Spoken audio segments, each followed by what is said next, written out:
For the intoxicating rush of a new notification, to the panic and helplessness of a dead battery, the emotions associated with cell phone use are very real. According to University of British Columbia neuroethics professor Peter Reiner, the feelings our phones give us are a product of our growing reliance on and addiction to the technology.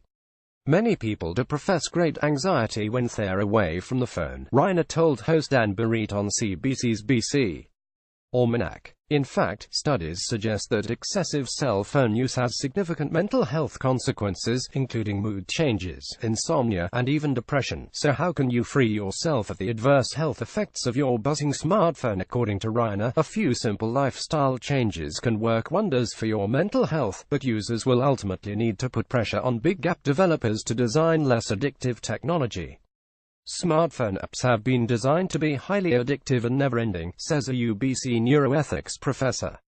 Iakaluk managed Shutterstock simple changes. The link between sleep deprivation and smartphones has been well documented, especially among children and teenagers. Reiner says the phones can keep anyone awake at night, especially when they're sitting right next to your pillow. The first thing you can do is not take that phone into the bedroom and keep it by your bedside, said Reiner. Teens getting less sleep with rise of smartphones. Study says lack of sleep has been linked to health problems ranging from obesity and diabetes to depression and substance use. Reiner says another troublesome outcome of smartphone use is the tendency the devices have to drive attention away from a person's tasks or surroundings.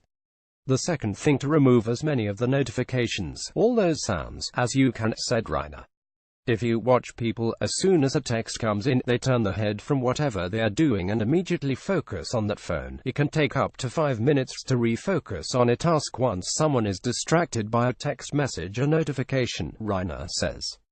Consumer pushback on app developers could be what's needed to turn the tide on addictive software, according to Reiner.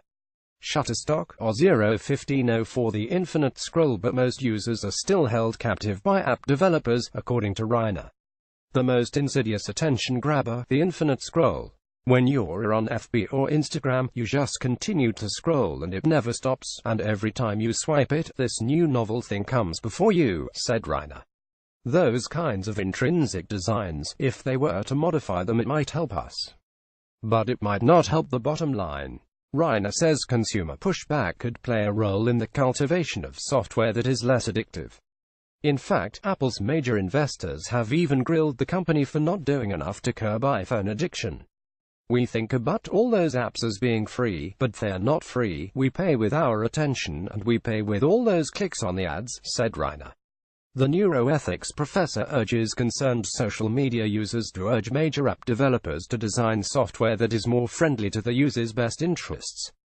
Until we make those companies pay with the bottom lines being affected, I don't think anything will change. With files from CBC's BC Almanac.